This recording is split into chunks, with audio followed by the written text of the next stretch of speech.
Somewhere in your garage right now, your car is telling you something. And most drivers completely ignore it. The headlights. Not broken, not burned out, just cloudy, yellowed.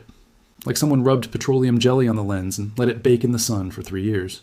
Here's what that actually costs you. A 2022 study by the Insurance Institute for Highway Safety found that oxidized polycarbonate lenses reduce usable light output by up to 79%.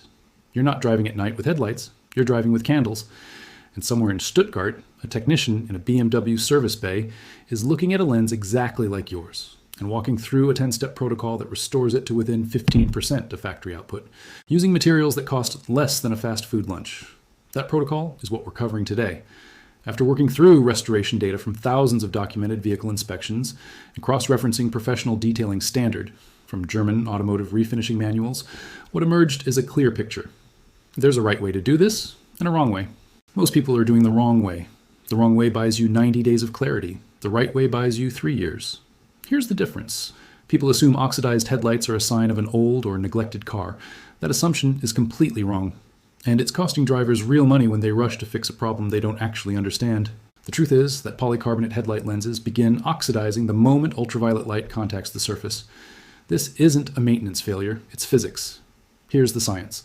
Polycarbonate plastic is inherently unstable under UV radiation. Manufacturers apply a hard UV protective coating at the factory, typically a thin siloxane-based layer, only 2 to 4 microns thick. Once that layer degrades, which it begins doing immediately upon sun exposure, the raw polycarbonate underneath absorbs UV photons. Those photons break apart the molecular chains through a process called photooxidation, releasing yellow-tinted chromophore compounds that accumulate in the lens surface. It's the same process that yellows old plastic containers left on a windowsill. The implication here is critical. You are not cleaning dirt off your lens. You are removing chemically altered material from the surface layer. Any restoration approach that doesn't account for this distinction, that treats oxidation like a cleaning problem rather than a surface removal problem, will fail within weeks. A retired mechanical engineer in Colorado Springs documented exactly this after trying 4 consecutive over-the-counter restoration kits. Average clarity duration, 11 weeks before reoxidation set in. Understanding what you're actually fighting is the foundation for everything that follows. Before you spend another $28 on a kit from the automotive aisle, understand what you're actually buying, because the business model here is worth knowing. The majority of consumer headlight restoration kits include a light abrasive compound, a UV sealant wipe, and instructions that walk you through a surface-only treatment that removes the outermost oxidized layer, but leaves behind a finish that has no meaningful UV protection. The hidden truth is that the sealant included in most retail kits is a single application wipe-on, coating with a UV resistance rating of approximately 200 to 400 hours of direct sunlight exposure. At an average of 4 to 6 hours of daily sun exposure, that's roughly 50 to 100 days of real-world protection.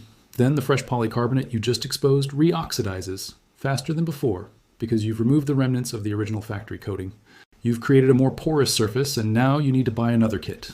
German automotive refinishing standards, specifically those outlined in professional reconditioning protocols used by certified VAG, Volkswagen Audi Group, body shops, require a minimum UV protection duration equivalent to automotive clear coat performance.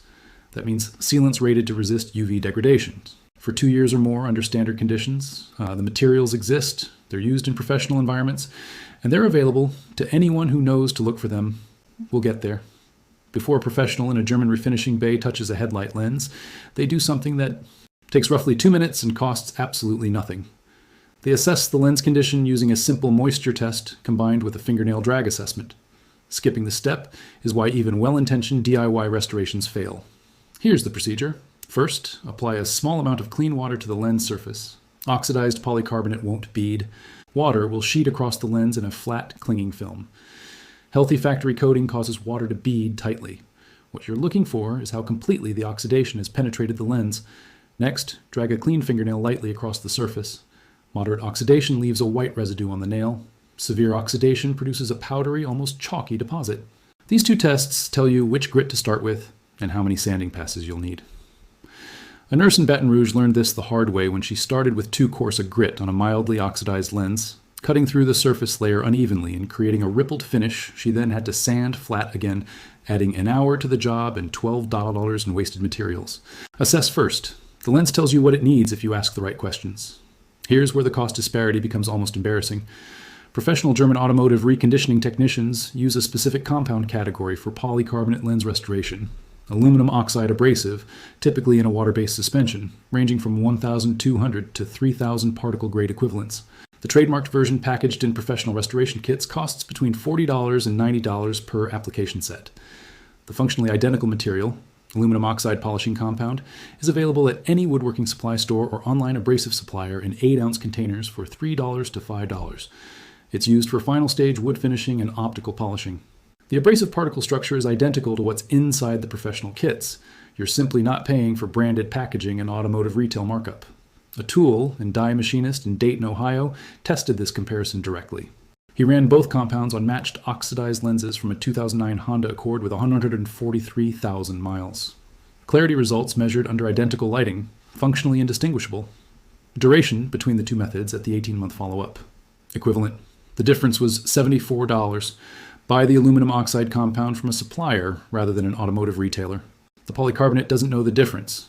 This is the step where the most damage happens. And it happens because people either skip grits to save time or use the wrong sequence entirely. The sanding phase isn't about removing material aggressively. It's about creating a progressively finer scratch pattern that each subsequent grit erases. The correct sequence: begin with 800 grit wet dry sandpaper on moderate to severe oxidation, or 1000 grit for mild cases. Sand in a single horizontal direction only, no circular motion, using consistent pressure and keeping the paper wet. After the first pass, switch to 500 pattern grit and sand vertically, perpendicular to the first pass. This allows you to see when the 800 grit scratch pattern is completely eliminated. Move to 2000 grit horizontally, then 2500 grit vertically. Final wet sand pass with 3000 grit in any direction using minimal pressure. Each transition should only happen when the scratch pattern from the previous grit is no longer visible under direct light. Brushing this step creates micro scratches. The compound polishing can't fully remove, leaving a lens that looks clear from certain angles and hazy from others. A delivery driver in Memphis skipped straight from 1,500 to 3,000 alerts after reading a shortcut guide online. The lens looked clear in his garage. Under headlight output at night, the residual coarse scratches scattered the beam pattern, reducing effective throw distance by an estimated 30%. Do the sequence. All of it. This one sounds like it belongs in an industrial manufacturing manual, not a headlight restoration guide. But the data from professional European automotive body shops is clear. Ambient temperature and surface temperature during the sealing phase directly affect it. How well UV protection bonds to the polycarbonate surface. The chemistry behind it. Most professional grade UV sealants are polymer-based coatings that undergo cross-linking reactions as they cure. Cross-linking efficiency, which determines bond strength and durability, is significantly reduced below 60 degrees Fahrenheit. Work done in a cold garage in January with a 45-degree surface temperature produces a sealant layer that cures loosely with incomplete polymer chain connections. The result looks identical to a properly cured application, but degrades 2 to 3 times faster. Optimal application window, surface temperature between 65 and 85 degrees Fahrenheit, relative humidity below 70%. If you're in a cold climate, bring the vehicle inside a heated space for at least 2 hours before the sealing step. A high school auto shop teacher in Portland compared restoration results done by his students in a 48-degree unheated bay in November versus a climate-controlled shop environment in March. 2 months before visible reoxidation. The March restorations, 26 months, and counting at last, documented check. Almost every consumer tutorial treats the sealing step as the finish line. Apply, wipe off, done. That's not how professional European automotive refinishing works. And the reason why starts with understanding that polycarbonate surface energy is dramatically different after sanding than it was before. After wet sanding through 3000 grit, the polycarbonate surface has an elevated surface energy state. It's more chemically reactive than it will ever be again. This is the window, typically 15 to 25 minutes after final polishing, before oxidation begins again, when the UV sealant has the deepest penetration and strongest adhesion potential. The correct application, after polishing, use an isopropyl alcohol wipe, 70% or higher. Concentration, applied with a clean microfiber cloth to remove all compound residue. Do not wait. Immediately apply the UV sealant in thin, overlapping passes, 3 passes minimum, allowing each pass to become tacky, approximately 90 seconds, before applying the next. The total applied thickness should be consistent enough to create a surface that feels slick but not wet. Allow full cure for a minimum of 4 hours before any water contact. An electrician in Phoenix who followed this application protocol on a 2013 Toyota Camry with severely oxidized lenses reported clarity retention at the 30-month mark, measured photographically against new aftermarket lenses purchased for comparison. Difference in visible clarity, less than 10%. Here's something borrowed, not from automotive detailing, but from the optical manufacturing process used for camera lenses and precision instrumentation. And it directly applies to polycarbonate headlight restoration.